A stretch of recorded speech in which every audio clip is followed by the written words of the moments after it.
Well, here we are in the month of September. The temperatures are finally starting to cool down a little bit, and got a lot of things to cover today. We're going to talk about some things you can plant in the fall garden. We're going to talk about a few things you need to spray, and of course September is the month for a lot of lawn care chores. Establishing a new lawn area, reseeding, a lot of things there dealing with the lawn. We're going to also look at a lot of things here going on at ACHS and the Agriculture Department. And we're going to tell you a little bit of history about the katydid. A lot of people don't know. So, got a good program coming up. Stay tuned with us. Well, I'd like to talk a little bit about plants that are in flower in the month of September. And still, there's a lot of perennials out there that are in bloom. Hostas that are still blooming, some of the daylilies. A lot of the annuals are still blooming, like ageratum. The coleus still looks pretty. Petunias. Then, of course, Rosa Sharon's still about in full bloom in a lot of places. Many others, but one of the other main ones this time of the year is the crepe myrtle, which is behind me.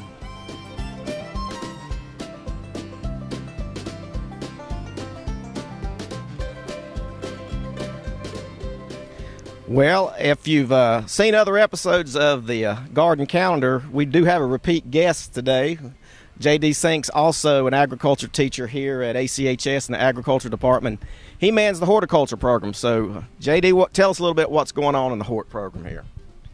Well, we've got a pretty active season starting up here in our horticulture program. We actually applied back in the spring for a tobacco fund grant that has given us, well, $5,000 through the North Carolina Tobacco Foundation to put in a new cover on one of our greenhouses, polycarbonate cover, new heating system, and then we're putting in an irrigated potted plant nursery on the back side. It's 100 by 30, and it's going to give us about 3,000 square foot of potted plants. It's something new to our program that I think the kids are going to get excited about, and I know there's a lot of different careers that they can hopefully get started from having done that. Well, here we are with one of Alexander Central's ag teachers. It's Tyler Mitchell, and Tyler has got a lot of things going on with several of these different classes, and one of those things is the aquaculture system, and he's got one tank behind us that he hasn't put in use, and we're going to see some that he does have in use, but I'm just going to let Tyler tell you a little bit about what he's doing with the aquaculture system, anything else he wants to tell us. Currently, I'm teaching an agri-science class and wildlife class. So those two classes. Wildlife class has two levels to it. So just a wildlife 1 and wildlife 2. The state considers this class environmental and natural resources. Try to explain that to the students. It's a little bit easier to say wildlife 1 and wildlife 2. And in these classes, I'm looking for hands-on opportunities for the students. So we've been going down to the stream behind school, looking at the water quality of the stream, looking at soil erosion around campus and ways that we might be able to fix that. Another one of the hands-on ways that I thought the students would really like to get involved in would be raising some fish in an aquaculture system. So the system, like you see behind us, I have one that's been installed that we designed, and the second one that we bought from the company that's designed and engineered and taken a lot of time to figure out the exact specifications. And then we were able to buy that through a Lowe's grant, which is very fortunate to have that. And so we have two current aquaculture systems in place, and then hope to add this third one maybe, or replace one of the existing ones we have with the tank that's behind us. And so I think these systems give students an opportunity to learn a lot more than just having a chance to do some hands-on, and a lot more than just fish. They get to learn about the plumbing aspect, how to put the systems together, how the flow of the system works, the microbial system, the biology system. Just a lot of different things go into this, and a whole class. The state has classes just on aquaculture, so we're letting this be one part of our class, but I think it really gives students an opportunity to kind of get a new hands-on and a new kind of idea for Alexander County in a way of a production agricultural product. Okay, so here we have two aquaculture facilities that this one we've designed and students last year built in class. At that time, for wildlife class, I knew we wanted to create some kind of facility where we get some hands-on with fish systems, and this is a closed system right here. It's a recirculating tank where water's pulled up, it siphons to the blue tank and then siphons to the black tank and then back into this tank. Then at the same time, I turned in a Lowe's grant, and there's a sign on the wall right here, to Never Stop Learning through Lowe's. They gave us $3,300 to buy an official tank that we could use, and that's where this blue tank came in. So we started working on this one. In the meantime, the grant was sent in, Lowe's agreed to send us the money, and we were able to purchase this system. So this is an engineered system. They spent many hours trying to calibrate how to make this system work correctly. This one, we spent many hours trying to make it work as best as we could as well. There's a couple differences in these. This one's somewhere around 350 gallons. This one's closer to around 300 gallons. Right now, both of them have tilapia in them. These tilapia have been in here for about 2 weeks. I have 40 tilapia in this one, along with 3 koi, and we have 80 tilapia in this tank. And they're all small. They're considered fingerlings, 3 or 4 inches long. And I've used one of these systems before, so we based this system off of kind of my past knowledge, trying to make it work. So what you're looking at here is circulating water, siphoned up, so just no electricity or no other kind of energy, just gravity pulls through this pipe and dumps the water into the blue one. So this water level has to be higher than that water level, and it will flow, just like siphoning gas out of a car, or trying to get gas for a lawnmower, trying to siphon it out. So you have to have the water completely full in the line, drop it down, and it'll start draining. And then it just drains, siphon again into this tub. Basically, this is a solids filter here to start, and there is an opening here where you can let and drain the water out. We're hoping to attach a water hose and run a water hose out at some point where we can just drain those solids out. Then it goes through this mesh and then drains into, if you've ever seen Dirty Jaws, Micro has an episode, and they call them like microbial hotels. And this is right here supposed to have a lot of surface tension to it, or a lot of surface area to it, and so those little microbes can be there, and they can break down the ammonia and the waste from the fish. And you can see some of the waste that's not really getting picked up as well in the bottom of this fish tank, especially with the white bottom. You can tell some of the fish poop that's still in the bottom here, and we hope to try to see if we can take and figure out how to get this system to pick it up better. This other system does an excellent job, but with these baffles in the bottom, it doesn't allow the water to really rotate, and that's one of our goals with this pipe coming in here. We want the water to really rotate. It's a really efficient system, both of them. I mean, that one more so than this one, but it runs off of just a regular 110 pump, just a small little air pump here. Some air is going into an air stone, and some air goes into this lift. So the only electricity needed to make this whole system work is electricity running this air pump, just a regular 110. Anybody would have that ability at their house to do that, and then air lifts, the little bubbles lift up the water and push it back into here. And hopefully, when enough water is coming in here, it'll circle around. And if we didn't have the baffles, then hopefully all the solids circulate to the center and get pulled up. If you compare that to this system, and this system is able to do that a little bit more efficiently, of course with a little bit extra cost at this point in time, but you still have the tank, the solids filter, and then the biofilter, and the same circular type motion in this one. And I really think that this one is working a lot better. The solids build up in here. You can drain it out a lot simpler than you can with that one. But both systems appear to be working just fine right now. And these fish, we're still trying to calibrate the amount of feed that we're feeding them. We're still working on the heating systems. This one has a heater in it already, and these tilapia really need to be around 80 degrees or 85 degrees for them to grow and really put on a lot of weight. This one, at this point, I still have to get a heater into it. We're trying to figure out the best way to get a heater in there to make it safe for this facility. I still have 110 heaters. That would be the one thing that if you had a facility, just making sure that you're being safe with the heat and you have a heater that can work well with what you have. Anybody have questions? I will see if we can feed them a little bit. They have been fed earlier in a couple of classes. We cleaned both of these tanks earlier today, but this is just a floating fish food, and you can see the fish, you can hear them coming up to hit the feed on top. They didn't want any more feed 3 hours ago, so they were satisfied. You can see now that they're coming back up and hungry again. This is about, at this point, with this amount of fish in here, you have to clean these systems about every 2 days. As they get bigger, we'll have to go every day on cleaning the systems, because the bigger they are, the more they're going to take, and more waste is going to be coming out of them, and more we'll have to clean. So this tank is rated at about 50 pounds of fish. So if I have 80 fish still alive in there 6 months from now, that means that they'll be getting really close to the size limit. So kind of figuring on about 50 fish getting up to be a pound apiece would be the limit of that tank. Well, here we are still with the September garden calendar, and one thing we're going to highlight this month is the ACHS Agriculture Department. and they've got a lot of good things going on here. JD Sink has a lot of horticulture work going on, different greenhouses and shade structures and things like that. And we're going to meet Tyler Mitchell and the aquaculture systems. That's a great thing he's got going on with the students here also. And then I've got Scotty Cook standing beside me, and Scotty does a lot of good things, and he's going to tell us about one thing we're going to highlight today. I'm one of 3 ag teachers here, like Lenny said, and one of the things we've been asked to do as the ag department is help out in using our students as well as our knowledge in maintaining the athletic fields.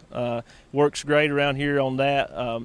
Some of the things that we do with the fertilization program, liming, taking soil tests, using our agri-science students to actually take soil tests and analyze what's in the soil, as well as just troubleshooting with pests and different things of that nature at different times of the year and trying to avoid problems before it gets here for us. So that's one of the big things we do with maintaining those fields. I think Scotty's going to go down here and we're going to show you in detail a lot of the different things that go on in keeping up the football field.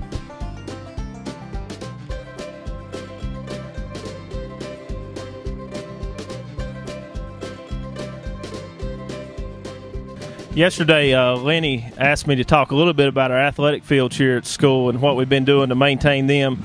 Our agriculture department was kind of asked to help in the maintenance program as far as scheduling and things like that. For the fertilization, we don't do any mowing. We do some mowing, but Mr. Crisp here, I have him with me as well. He does about all the mowing for the school and the irrigation as far as timing on it and making sure the fields get watered. But when we look at our fields, we've got a practice football field, of course, a football field, softball, baseball field, and soccer field.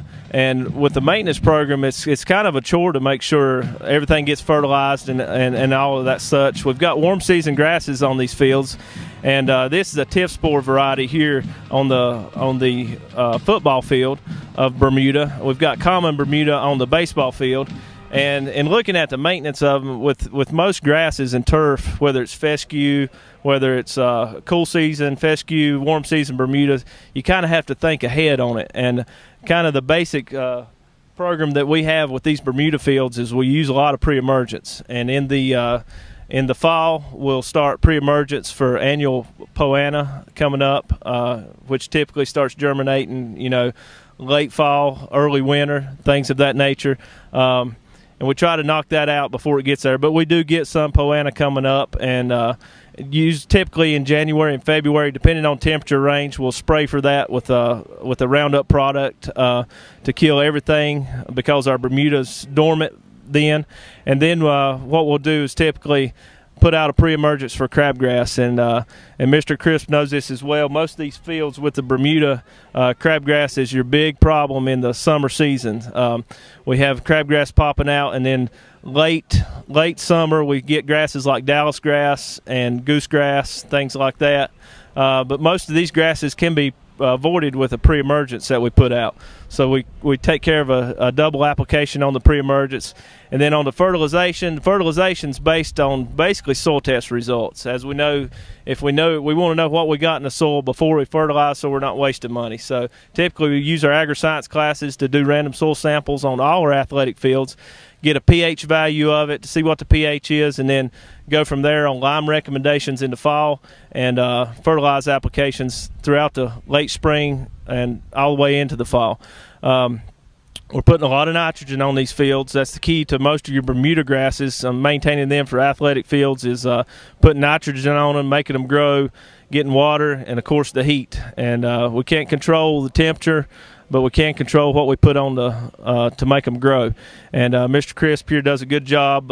He's got a lot of fields to take care of as far as with a reel mower, putting a reel mower on here and maintaining it. Each coach is kind of specific on the height that they want it mowed to, so you kind of have to communicate with that with them, as well as when the athletes are going to be out here on the field. That's a kind of a scheduling thing with the athletic director to make sure that we're putting the products on, but they have a re-entry time that when the players can get back out here on that. So there's a lot to think about in maintaining these fields. you know, when the games are, scheduling mowing, fertilization. We just did an iron treatment on this field about 7 days ago. Got a home game coming up this Friday, and trying to get that field greened up and looking good for, you know, the football players, to make sure we got a turf that's healthy and looks good for the community, as well as safe for the athletic players to play on. Mr. Crisp, would you like to say anything on the mowing part of the fields? The mowing part, as far as the mowing part is concerned, is that I really take pride in what I do. And that means that I will mow anywhere from every day to every other day. And a lot of it depends on, like Mr. Cook said, the weather and when I'm fertilizing, different things of that nature. It just takes a lot of TLC to work on these fields and keep them in a tip-top shape. So you can see there's a lot more than just mowing and putting some fertilizer down. You got to work a program out ahead of time, and if you've not thought about when weeds are going to be coming up, it's too late, because when the weeds there, you can spray. You know, for instance, for Poana, you can put a herbicide on it, but it gets pretty costly. And we still have to do that at some points, you know, some point in time. But if you can think about that problem 6 months ahead of a time, and make sure you've got some kind of chemical out there to prevent the germination of that weed, then you know, it's easier on the financial aspect for the athletic program. And it's also easier to maintain. So as you can see, there's a lot to think about when keeping these warm season turfs up, and I think we've got a good program here at Alexander Central, and have our fields looking really good.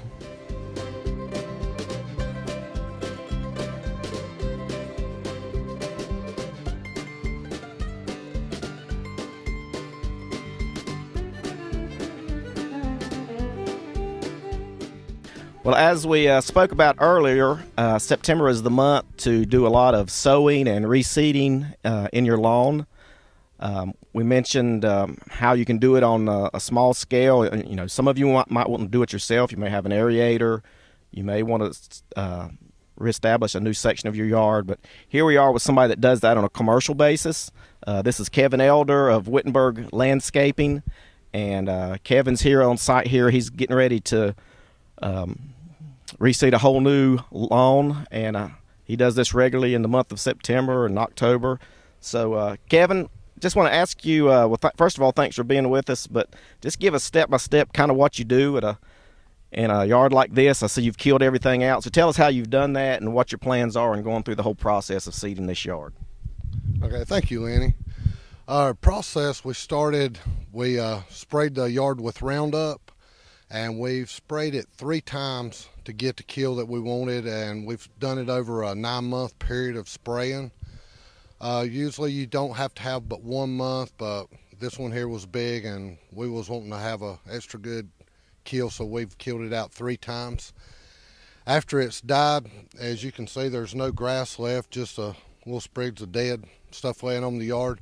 We'll take the pulverizer here behind the tractor, and we'll start leveling it, and you can see the teeth on it. It loosens the ground up, and we try to get about a 2-inch seed bed for our seed. And you've got a roller behind it that rolls after it's digging in, and it will also just level everything back out. And we've got a skid steer behind us that we'll use to bring dirt up here if we need, if we've got a low spot, fill in next to trees, house, whatever, and wherever we need dirt. We've also got the attachment to go on it to dig the gutter lines out to bury your downspouts. And after we get that, we'll take the ham rakes and shovels. You can't get by without that. And we'll rake around the house and get everything smooth and worked away from it and around the trees and around all the shrub beds and mulch beds. And then we'll finish working it with a pulverizer. And after we get it worked down with the pulverizer, we'll come back and we'll put the seed on and the fertilizer and the lime, and then we'll put a good coat of straw on it. And on this yard, we've got an irrigation system, so as soon as we're finished, we will turn the irrigation system on and wait on God to make it grow. Okay.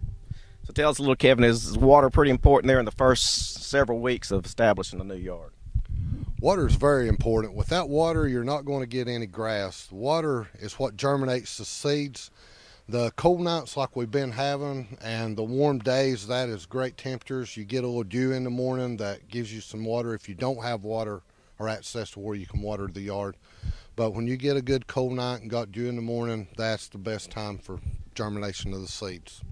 Well, Kevin, here we are. We're in an area that's got grass, and it actually looks like it's in pretty good shape to me. But sometimes our yards get kind of sparse due to whatever might be the condition, maybe scalping it, and you got some weeds coming up and you spray and you get them killed out or whatever, but you have to come back in and reseed. You still got a decent stand of grass, a fair stand, but it needs improving and you want to reseed it. So what are the steps when you reseed an existing lawn? Well, anyway, to reseed this lawn here, we would come in with the aerator and aerate the ground and loosen it up a little bit, just plug holes, pull plugs out of the ground, and then we would put a fertilizer on it and lime and then overseed it with Kentucky 31, which is on this. That's what we try to use on about all of them. And then, you know, still you need the water. It still takes water, but if you've got weeds, you will want to come in when the temperatures is above 70 degrees for a couple days, and you can spray with a broadleaf killer to get rid of the weeds. And then if you've got bare spots, you need to loosen your ground up a little bit and just with a yard rake and just scratch it up real good. Put your seeds, fertilize lime on it, and then some straw so that it'd be just like the yard we just looked at, and it should fill in and come up good. But one other thing is whenever you're mowing, you want to try to mow at least 3 to 3.5 inches. For every inch high that you mow, your roots grows that deep. So if you can mow your yard at 4 inches, you've got 4 inches of roots. And that helps to keep the weeds out and also the bare spots from coming in, and everything's just smothered out. Just a question on your own lawn care or others. Do you do much spraying for broadleaf weeds or any sprays for those at all? Yeah, we spray a lot in June. That's usually the month where we do a lot of the spraying. That's the warmest part of the time it stays. Temperatures up around 80 degrees, and the nights don't cool off a lot, and you don't have the morning dew to dilute any of the spray. So we do quite a bit of spraying in June. And what do you spray with usually? Usually 2,4-D. Okay. We found it works good for us, and that's what we usually use is just a 2,4-D. Do you ever use any of the three-way sprays with a Trimec or any of that that's got the Bandrel or the MCPP in with it, or just 2,4-D seems to do well enough for you? Yeah, 2,4-D's, it's done well for us. We've not done any of the other sprays. We've tried them, but we've had just as good of results with the 2,4-D, and we've been able to keep the price down where it was affordable to people now using that spray and getting the same results. Well, thank you, Kevin. We're going to look around and see some footage of some of the other implements and things he uses here, but if you're going to sow or reestablish a yard or reseed a yard, the month of September is really the ideal month to do it, so I'd get on it. So thanks, Kevin. Thank you.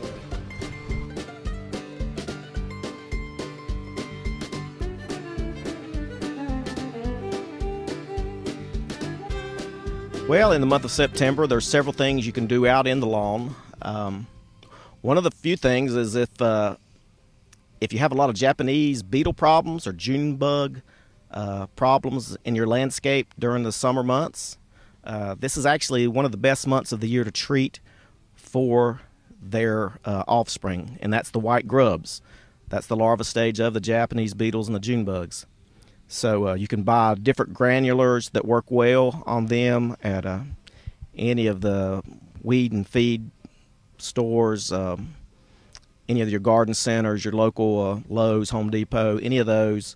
But now is the time to treat for grubs. September and pretty much the month of May are the best time that the larvae are close to the surface and are treatable. Another thing that's really the month for, and that is sowing cool season grass seed. So if you have a sparse area, get out there and aerate with an aerator and reseed. September is really the optimum month for sowing your grass seed. If you've got a whole new area you've got to renovate, clean it out, whether you're treating it with some type of a glyphosate or some weed killer, kill the old vegetation out. You may go in with a disc, whatever the method, and then sow your seed. So by sowing in September, it has we usually have low evaporation rate. The moisture holds well. It'll get a good start, a good root system before winter hit, and it kind of slows down and goes dormant. So it's really the only time of the year I would sow a yard would be last week of August and through the month of September. So get out there, sow those lawns so you can have a much better looking lawn for most of next year. Another chore that you can do in September, usually they recommend October, but if you're not going to get out there and work that yard but once in the fall, is you can go ahead and put that fertilizer down as well. If you've got a soil test, it'd be great to take one, but it's going to take a few weeks for the result to get back. But give us a call at the Extension office, and we'll be glad to help come up with a recommendation. And if you haven't limed for quite a while, you need to put some lime out there, because your grass can't take up the nutrients that are there if the pH is not right. So quite often people need to lime to get that pH closer to the 6 to 7 range so it can take up the nutrients from your fertilizer. So if you need to, get out there and fertilize in the month of September as well. Well, one of the interesting insects that you hear in late summer, usually in August or early September, is the katydid. And what is the katydid, many of you ask? The katydid is a longhorned grasshopper that lives chiefly in trees and shrubs, and the term longhorn refers to the antenna. The katydid is named for its mating call, katydid, katydidden. The call in most species is made by the male only, and is produced by rubbing a scraper on one forewing against the toothed edge of the other forewing. Katydids commonly grow to be about 2 inches long in our area, but some tropical species can exceed 6 inches. Many katydids are green and have wings resembling leaves, making them difficult for predators to detect among foliage. Katydids eat the leaves of trees and shrubs, but they seldom do any harm. And like I said, the katydid name comes from the sound katydid, katydidden, and the old story goes like this. A woman named Katy fell in love with a handsome man who scorned her and instead married someone else. After the honeymoon, the couple was found dead in bed.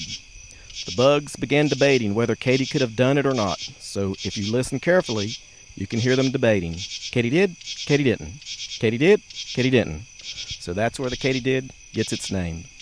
And also one other interesting fact about the katydids, or myth you might say, is like their cricket cousins, they can possibly help you approximate the temperature.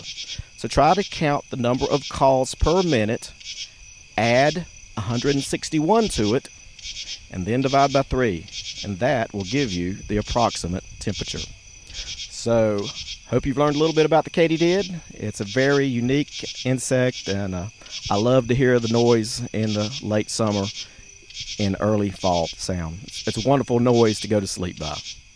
Okay, well, here we are still in the month of September. I'll talk to you about a few things that you can plant this month. Of course, some of the flowers that are typically planted in September are your mums. A lot of people are putting out beautiful mums in September.